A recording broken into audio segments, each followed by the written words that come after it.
Porque é o seguinte, a capa da Cruzoé, ela fala exatamente sobre eleições de 2024. Matheus, coloca na tela, por gentileza, aí a capa da Cruzoé dessa semana, que é um país em busca de novos líderes. Bate exatamente com essa reflexão que eu estava tendo agora há pouco com o nosso grande Ricardo Kertmann, né? Porque, inclusive, assim, a direita busca novos líderes, né? Estou falando de Tarcísio, Pablo Marçal, a esquerda fala de João Campos, fala de Tabata Amaral. E deixa eu aproveitar, Matheus, como a gente tem um vídeo, coloca aí o próprio presidente Lula admitindo hoje em entrevista que o PT precisa discutir a relação, porque senão o partido pode ir para, digamos que, para aquele lugar. Matheus, coloca aí, por gentileza. Veja, nós temos que rediscutir o papel do PT na disputa nas eleições da prefeitura. O PT, nessas eleições, 80% dos nossos prefeitos foram eleitos em 5 países, todos eles do Nordeste. Tá? Nós tivemos uma boa participação no Rio Grande do Sul, nós não tivemos uma boa participação em São Paulo. Em Minas Gerais, nós ganhamos as 2 cidades que a gente governa, Juiz de Fora e Contagem, que já governamos com 2 mulheres. O que eu poderia dizer? O PT cresceu o número de prefeitos, o PT cresceu o número de vereadores.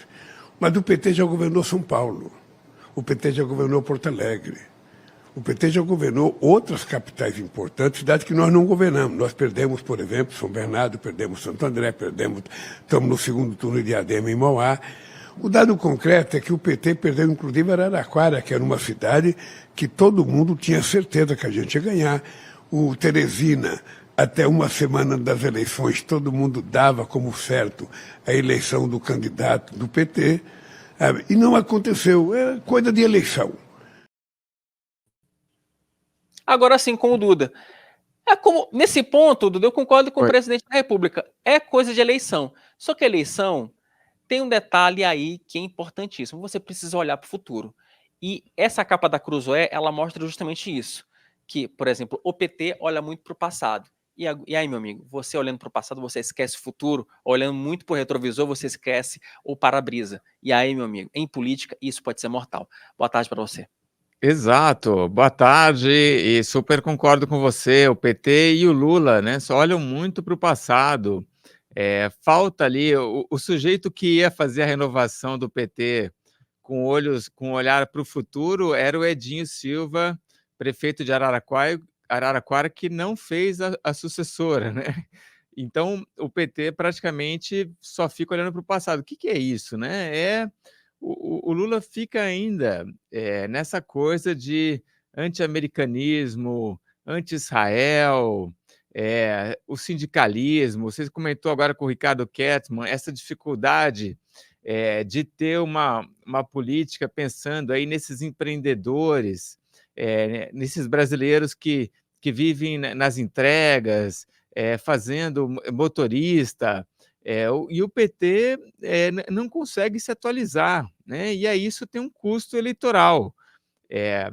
A gente coloca ali na nossa reportagem, Wilson de Capa, que a política nacional tem ficado muito engessada, não só pelo Lula, mas também muito engessada pelo Bolsonaro, né? O Bolsonaro também traz essas coisas do passado, é o comandante Ustra lá da ditadura, né?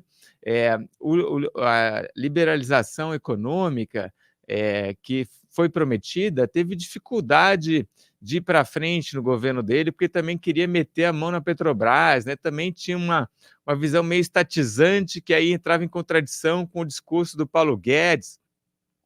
E aí a nossa análise aí é que essa eleição municipal ela deu uma misturada, né? Ela trouxe uma lufada de ar fresco. Então você tem, por exemplo, pessoas na esquerda que já tem uma outra visão, né? Então, por exemplo, entendem que a Venezuela é uma ditadura, que não tem mais esse anti-americanismo bobo, que tem já uma preocupação muito maior, não com essas questões ideológicas, mas com governar, com ser aprovado, né? Então, tivemos, tanto na esquerda quanto na direita, alguns nomes que apareceram e que no futuro, 2026, na direita, já podem conquistar um espaço, e na esquerda provavelmente vai demorar um pouquinho, porque o Lula não deixa ninguém ali ganhar espaço em volta dele, então na esquerda talvez essa renovação demore um pouquinho mais, isso venha lá para 2030, mas são boas previsões, bons destaques aí que essas eleições municipais trouxeram, e nessa reportagem a gente traz por que eles se destacaram e que papel que eles vão poder ter no futuro. Só para a gente complementar, Duda, para a gente poder entregar para a parte da parte final do programa, porque também temos lá em Curitiba uma surpresa, né? A Cristina Grael, né? Que, enfim, foi para o segundo turno, fazendo parte dessa direita também, enfim, que vem essa renovação também na direita, né? Que deve acontecer de forma mais rápida do que na esquerda. Ou seja, nomes existem.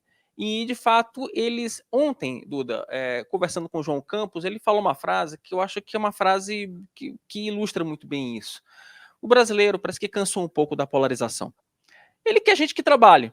E aparecendo pessoas que trabalhem, né?